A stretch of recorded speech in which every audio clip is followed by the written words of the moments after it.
नमस्कार दोस्तों अगर आपको रॉयल चैलेंजर्स बेंगलुरु और गुजरात टाइटंस के बीच खेला गया आईपीएल 2024 का 52वां और एक और सबसे रोमांचक महामुकाबला पसंद आया हो तो इस वीडियो को आप एक लाइक जरूर करें। इस वीडियो का लाइक टारगेट 400 लाइक है, तो इस वीडियो को आप दिल से लाइक जरूर करें। दोस्तों, आईपीएल 2024 के 52वें और एक और सबसे रोमांचक महामुकाबले में आईपीएल इतिहास की दो सबसे बड़ी टीमें एक दूसरे से भिड़ी।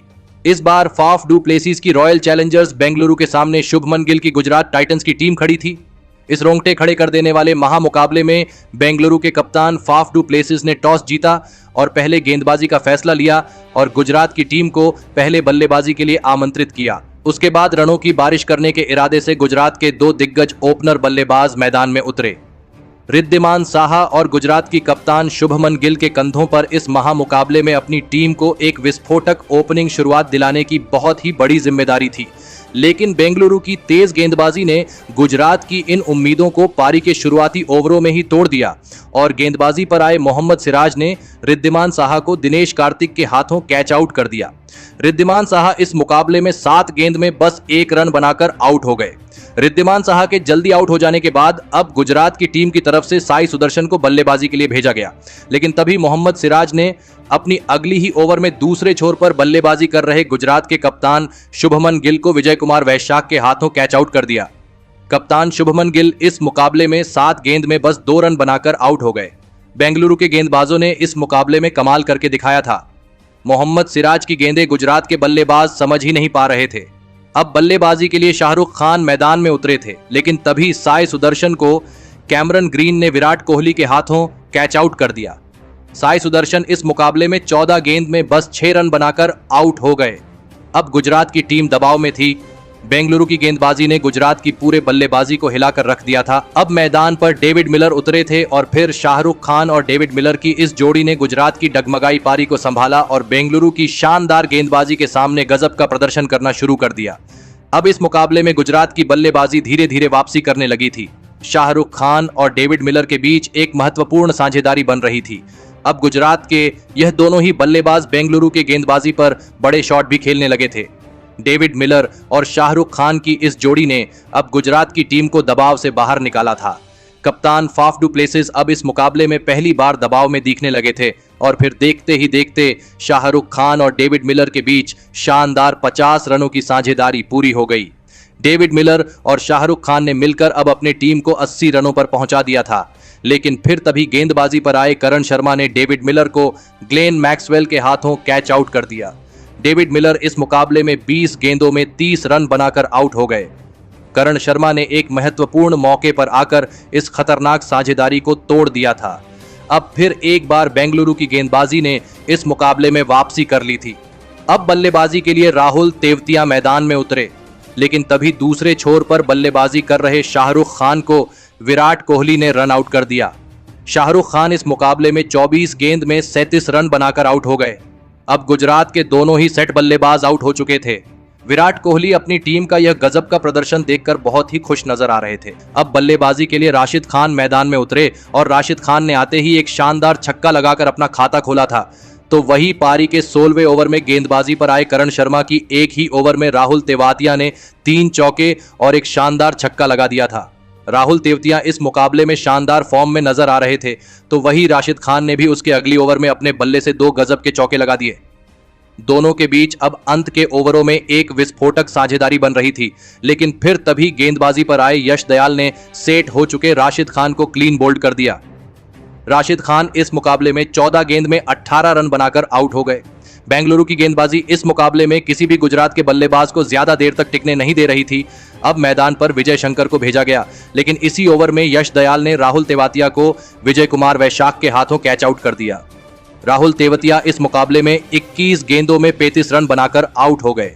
अब फिर एक बार गुजरात की टीम मुसीबत में थी। गुजरात की बल्लेबाजी को रन बनाने में भी दिक्कत आ रही थी, तो वही विकेट गिरने के बाद बल्लेबाजी के लिए आए मानव सुथार को भी विजय कुमार वैशाख ने स्वप्निल सिंह के हाथों कैच आउट कर दिया।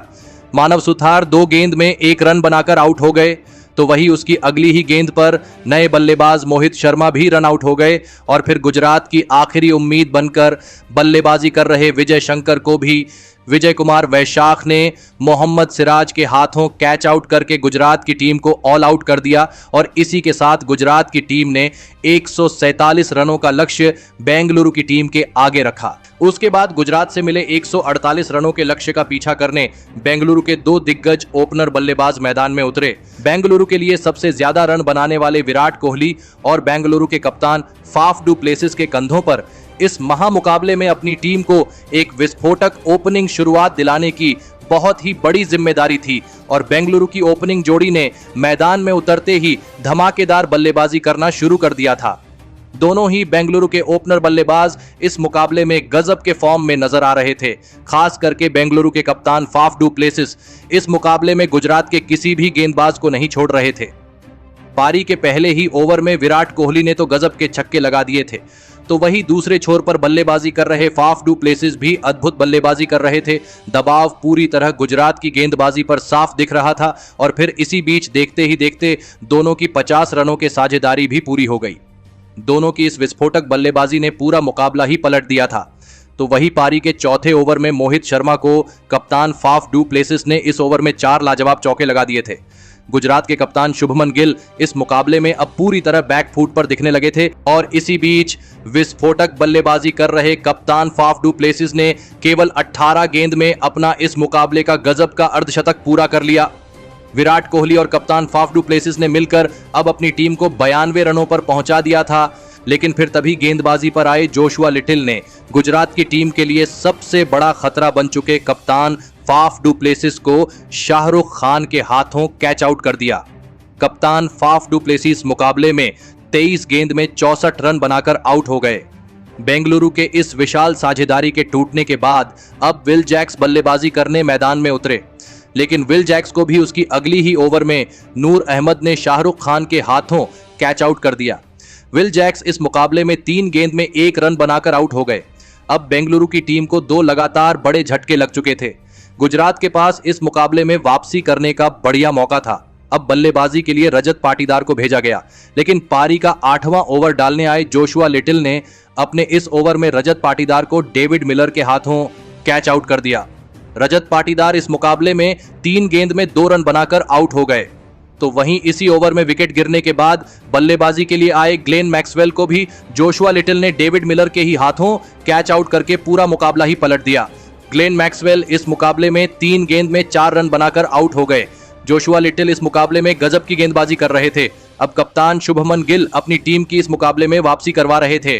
अब बल्लेबाजी के लिए कैमरन ग्रीन मैदान में उतरे थे, लेकिन कैमरन ग्रीन को भी जोशुआ लिटिल ने अपनी अगली ही ओवर में शाहरुख खान के हाथों कैच आउट कर दिया। कैमरन ग्रीन इस मुकाबले में 2 गेंद में बस 1 रन बनाकर आउट हो गए। देखते ही देखते बेंगलुरु की टीम ने अपने टॉप के 5 बल्लेबाजों को खो दिया था। विराट कोहली दूसरे छोर से अपने खिलाड़ियों के इस प्रदर्शन को देखकर बहुत ही निराश थे। अब बल्लेबाजी के लिए दिनेश कार्तिक मैदान में उतरे थे, लेकिन तभी सेट हो चुके विराट कोहली को भी नूर अहमद ने रिद्धिमान साहा के हाथों कैच आउट करके पूरा मुकाबला ही बदल दिया। विराट कोहली इस मुकाबले में 27 गेंदों में 42 रन बनाकर आउट हो गए। विराट कोहली के सबसे बड़े विकेट के बाद अब बेंगलुरु की टीम दबाव में थी। एक गजब की ओपनिंग साझेदारी के बाद गुजरात की टीम ने इस मुकाबले में एक बेहतरीन वापसी कर ली थी। अब मैदान में स्वप्निल सिंह उतरे थे, लेकिन अभी भी बेंगलुरु की टीम इस मुकाबले में जीत से बहुत ही नजदीक थी और ऐसे ही समय पर गजब की बल्लेबाजी के लिए माने जाने वाले दिनेश कार्तिक ने इस मुकाबले में अब अपनी टीम को जिताने का जिम्मा उठाया और पारी के 12वें ओवर में गुजरात के सबसे बेहतरीन स्पिन गेंदबाज राशिद खान को एक ही ओवर में 3 चौके लगाते हुए 16 रन बना लिए। दिनेश कार्तिक की इस बल्लेबाजी ने फिर एक बार गुजरात की टीम को दबाव में डाल दिया था। तो वही दिनेश कार्तिक के साथ बल्लेबाजी करने आए स्वप्निल सिंह ने भी पारी के 13वें ओवर में 2 लगातार चौके लगा दिए थे। गुजरात की खतरनाक गेंदबाजी के बाद भी अब बेंगलुरु की टीम यह मुकाबला जीतने वाली थी और फिर पारी के 14वें ओवर में राशिद खान को एक गजब का छक्का लगाते हुए स्वप्निल सिंह ने इस रोंगटे खड़े कर देने वाले महामुकाबले में बेंगलुरु की टीम को 4 विकेट से जीता दिया। दोस्तों, इस महामुकाबले में बेंगलुरु की गेंदबाजी के साथ साथ बल्लेबाजी भी लाजवाब रही। बीच में गुजरात की गेंदबाजी ने बेंगलुरु के मध्य क्रम को ध्वस्त कर दिया था, लेकिन फिर भी बेंगलुरु की ओपनिंग जोड़ी ने इस मुकाबले में सभी के दिल जीत लिए। खास करके बेंगलुरु के कप्तान फाफ डू प्लेसिस ने इस मुकाबले में जो अविश्वसनीय बल्लेबाजी करी उसने सभी को हैरान कर दिया। कप्तान फाफ डू प्लेसिस ने इस मुकाबले में केवल 23 गेंदों में 3 छक्के और 10 चौकों की मदद से 64 रनों की अद्भुत पारी खेली और इसी के चलते बेंगलुरु की टीम अंत में यह रोमांचक मुकाबला जीत पाई। तो दोस्तों, आपको कप्तान फाफ डू प्लेसिस की यह मैच जीताने वाली धमाकेदार पारी कैसी लगी और आप उनकी इस गजब की बल्लेबाजी के लिए उन्हें 10 में से कितने अंक देना चाहेंगे? आप अपनी राय नीचे कमेंट में देना बिल्कुल भी ना भूलें। धन्यवाद।